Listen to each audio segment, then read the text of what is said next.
Directly from the Invercio Situation Room, welcome to your end of the week news update. I'm the AngryCOO, and this is inflation around the world. Last Friday, Jerome Powell had the following things to say regarding the state of the U.S. economy in regards to inflation. The Fed's goal is to bring down inflation rate to 2%. Currently, the core inflation rate is at 5.9. Jerome went further by stating that the Fed will use their tools to forcefully bring supply and demand in balance.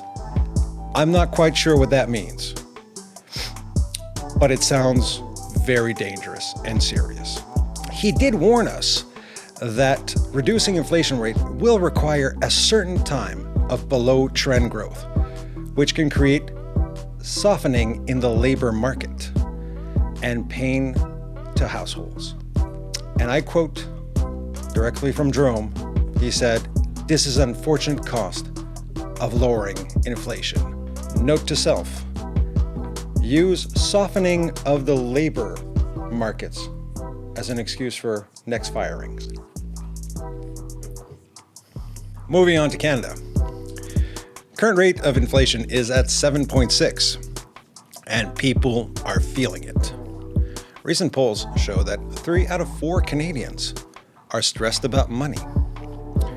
These same polls indicate us that 57% of those people are spending less of their discretionary funds, and 42% are delaying major purchases. 32% have canceled or even scaled back their traveling expenses. Meanwhile, Circle K has reported a 14% increase in their first quarter numbers compared to last year. Not bad. Not bad at all for beers, chips, and cigarettes. Guess those are now part of the essential lists. And to finish off our tour de force on inflation, let's look at England. According to a Goldman Sachs article, they're expecting England to hit 22.4% inflation rate by the end of the year. Currently, the inflation rate is at 10.1.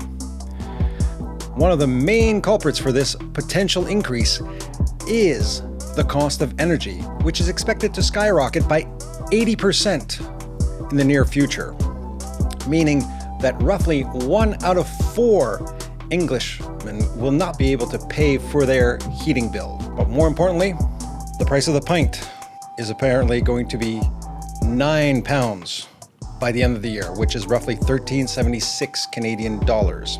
It's currently at £5.5, which is roughly $8.38. And on that note, if you're like me and you read very depressing news about the inflation, it's always good to grab a beer. Colorful and tasty. With a name like DDHD, Nipia, which I'm not even sure what that means. But what I know is, at 8%, 2 of these, I don't really care what the inflation rate is at. And until next week, this was the AngryCOO with your late week news. Thank you.